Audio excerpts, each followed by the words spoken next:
Dirigir a persones? Quin drama! Cadascuna diferent de l'altra. I jo només vull que m'obeeixin. No vas pas bé. Avui en dia, la gent no calla i obeeix.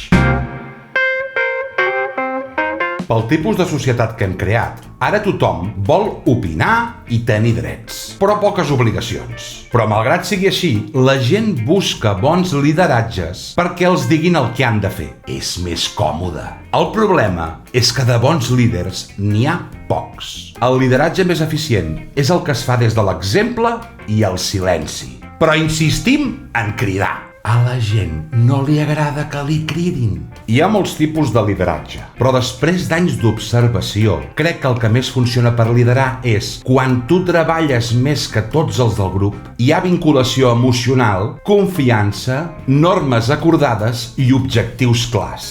La resta són híbrids per sortir del pas. Les persones som complexes. Tenim diferents personalitats, vivències, experiències, realitats, moments vitals, i mai pots jutjar a l'altra persona perquè no saps pel que està passant. Per tant, des d'aquesta diversitat hem de construir l'equip. Nosaltres tampoc som perfectes i tenim els nostres problemes. Tot plegat és material molt sensible. Per poder lligar tota aquesta salsa, el millor és utilitzar elements que segur que sumaran a la cohesió de l'equip. Per exemple, respectar, escoltar, agrair, positivar i, sobretot, estimar. Direu que cursi, però és que tothom vol ser estimat, encara que sigui a la feina. Hi ha moltes maneres d'estimar, esclar. Quan notes que els altres t'acullen i et miren als ulls, et sents bé. I és el primer pas per donar-ho tot pel projecte. Si en canvi notes mirades de desconfiança, et sents jutjat i constantment recriminat, et vas tancant. És un art gestionar persones i no és fàcil, però si no hi ha aquests elements, no podrem treballar bé. Recordeu fer m'agrada i subscriviu-vos al canal, així faré més vídeos. La segona part és com gestionem la feina. Això sí que és un drama. Perdoneu, però la gran majoria no sabeu dirigir projectes. Teniu voluntat, però poca traça. Per dirigir projectes calen moltes competències que no tenim prou treballades. Però sobretot em centraré en la part de producció, que és la que tinc més experiència.